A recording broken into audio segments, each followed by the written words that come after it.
I love playing practical jokes on my closest friends, and I've decided to do one with the help of Babbel. We just want to say a big thank you to Babbel for sponsoring this video. Two of my best friends speak Italian, and I know they make fun of me and my other friends right in front of us in Italian. So I've decided to surprise them and learn to speak Italian with Babbel. Before being introduced to Babbel, I would have never even considered trying something like this. But thanks to Babbel's bite-sized lessons, learning a new language is not time-consuming. Most lessons take about 10 minutes, and they are fun and rewarding. Plus, it's been scientifically proven that with Babbel, you can start speaking a new language in just 3 weeks. For example, I've just been learning Italian for a month, and I already know how to say "E prudenti, so parli anche italiano, quindi smettilia di parlare di nonne in italiano, azione." I honestly can't wait to see their faces when I break out my Italian. Also, you have nothing to lose by trying Babbel because they have a 20-day money-back guarantee. But I know learning Italian has more benefits than just giving my friends a hard time. I love to travel all over Italy and eat and drink wine, and knowing the language will help when I eventually make it there. Do your summer plans involve traveling to a country where they speak a different language? You should check out Babbel for yourself. They have an amazing deal for criminally listed viewers. Click on the link in the description box below to get 60% off your subscription. Babbel, language for life. Number 3. Eugene Palmer. The FBI describes Eugene Palmer of Stony Point, New York as interested in auto racing and a car enthusiast. They also describe him as an experienced hunter and outdoorsman. But most importantly, the Bureau calls him armed and dangerous. Eugene Palmer is one of the most wanted men by the FBI. In the autumn of 2012, Eugene's relationship with his 39-year-old daughter-in-law, Tammy Palmer, was at an all-time low. Tammy accused Eugene's son, John, of assault and got a restraining order against him. Despite being separated from his son, Tammy was still living in a home owned by Eugene. Tammy and John had a tumultuous relationship. Tammy had accused John of infidelity and violence. The couple had 2 teenage children together. On September 24, 2012, Eugene and Tammy got into a heated argument. Tammy allegedly attacked Eugene with a log. This proved to be too much for the 73-year-old grandfather. Police records say that Eugene ambushed 39-year-old Tammy as she walked up the driveway after putting her kids on the school bus. He fired 3 shots at her, the third hitting her at close range. According to Eugene's sister, Elaine Babcock, he drove down the street to her house and admitted to killing Tammy. Eugene left money for the family to pay for the property taxes and asked for an hour's head start. He was last seen entering nearby Harriman State Park. The police found his 1995 Dodge Ram deserted in the woods sometime later. There have been no confirmed sightings of Eugene Palmer since he entered the woods. Investigators combed the woods using trained dogs to find him. The Department of Defense sent helicopters with infrared technology to aid in the search, but no trace of him was found. After several years and no trace of Eugene was found, some people began to believe that he was dead, but that didn't stop the FBI from adding him to their 10 most wanted fugitives list in 2019. In 2021, the authorities received a tip that Eugene was hiding at his granddaughter's Warwick, New York home. On August 17, 2021, 40 FBI agents raided the home of Jamie Lynn Rose. When questioned, the FBI claimed they used appropriate force. In a social media post, Rose said that her children were home during the raid. She wrote, "My children, my babies, were handcuffed like felons and slammed against cars. When does it end? When is enough enough? When will they leave my family alone?" As of June 2023, Eugene Palmer is still wanted by the FBI. They are offering a $100,000 reward for information leading to an arrest. It's believed that he was the oldest person added to the most wanted list.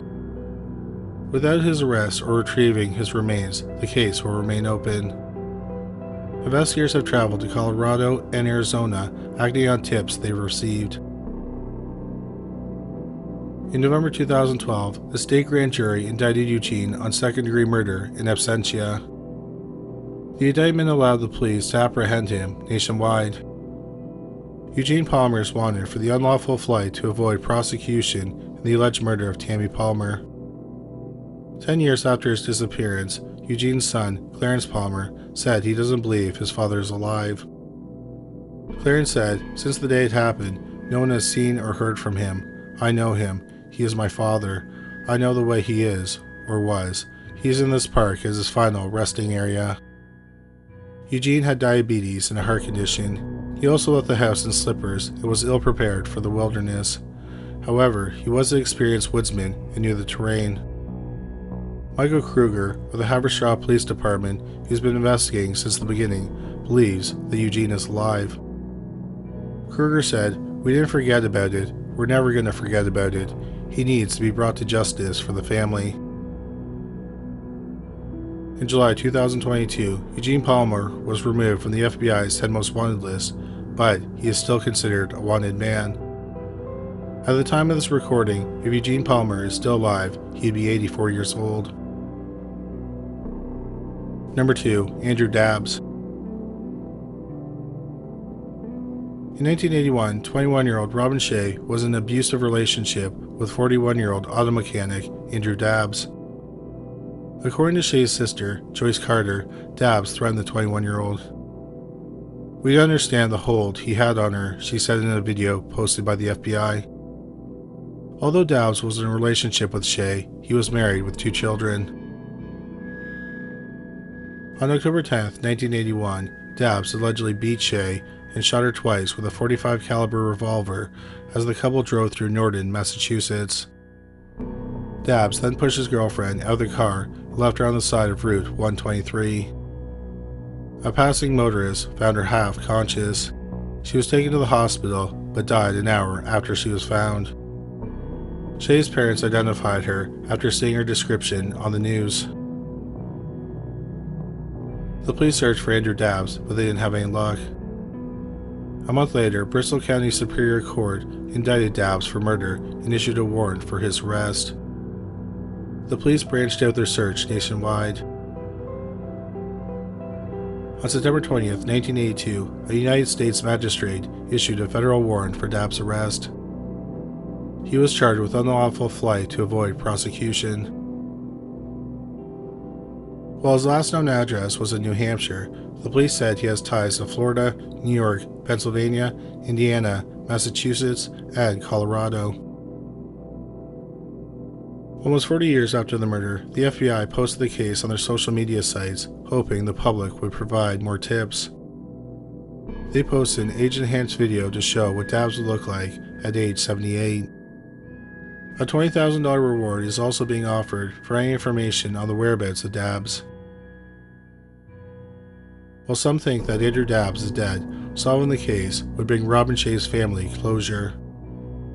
Shea's sister, Joyce Carter, said, "Maybe he's dead, and if he is, I would love to know that. I would love to know more of that detail, and if he isn't dead, if he's alive, he needs to pay for what he did."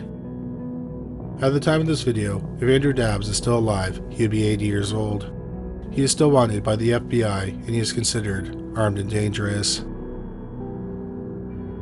Number 1. Tyrone Theus. In the summer of 1993, 20-year-old Tyrone Theus was the manager at Leathers Oil Company gas station in Gresham, Oregon. He'd been working at the gas station since April 1992. In August 1993, the 20-year-old was accused of stealing $30. The manager suspended Theus, but Theus told his employer he wouldn't be coming back. He said he needed a change in scenery. Theus later returned the money and apologized. The theft was surprising to his employer. Theus was regarded as wholesome, on time, and conscientious. On January 17, 1994, Theus returned to the gas station. This time he was joined by his cousin, 20-year-old Larry Scherf, and his friend, 23-year-old Lori Stevens. Stevens and Scherf waited in the car while Theus, armed with a gun, entered the station. That night, 3 people were working: 47-year-old Virginia K. Endicott, 51-year-old Rosalie Faye Gertz, and her daughter-in-law, 25-year-old Mary Beth Wheeler. The former employee stole $9,000 from the safe and cash register. Theus then ordered the women into the storage room and had them lay on the ground.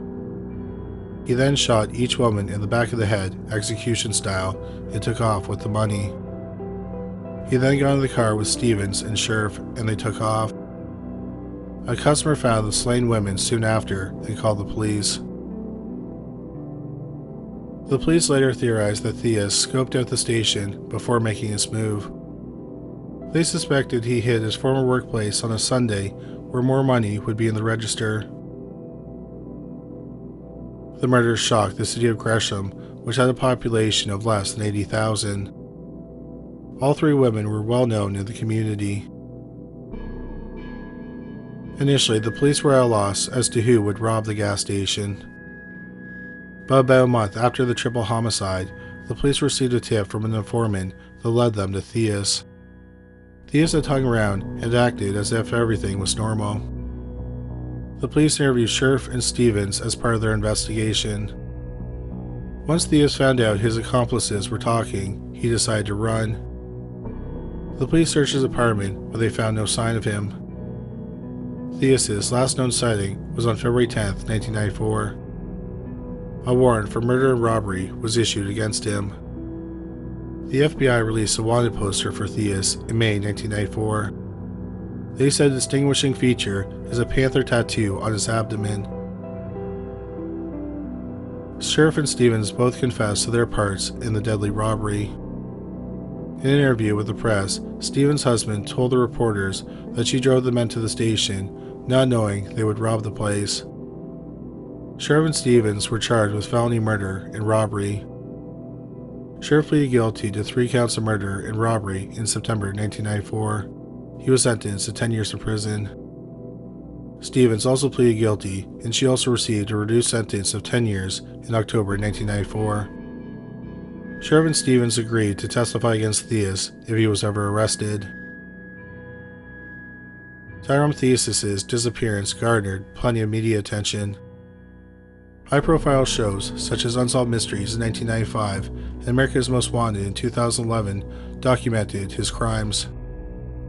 In 2016, the news outlet The Oregonian listed the crime as one of the Pacific Northwest's most notorious murders. Some investigators believe that Theus is alive and living in the U.S. under an alias. Others believe he died by suicide. In 1996, a passerby discovered skeletal remains near Troutdale Airport in Portland, Oregon. Initially, it was thought that the remains were Theus's. However, dental records determined that they were not his remains. Theus's arrest would provide answers to the families of the slain women. Charlene Gert's sister, Charlene Worsley, told a news outlet, "How did he get away so easily without even being seen? Somebody had to help him. I worry he might hurt someone else." The FBI released age-enhanced photos of the fugitive to show what he might look like at age 45. As of June 2023, Tyrone Theus' whereabouts are unknown. If he's still alive, he would be 50 years old.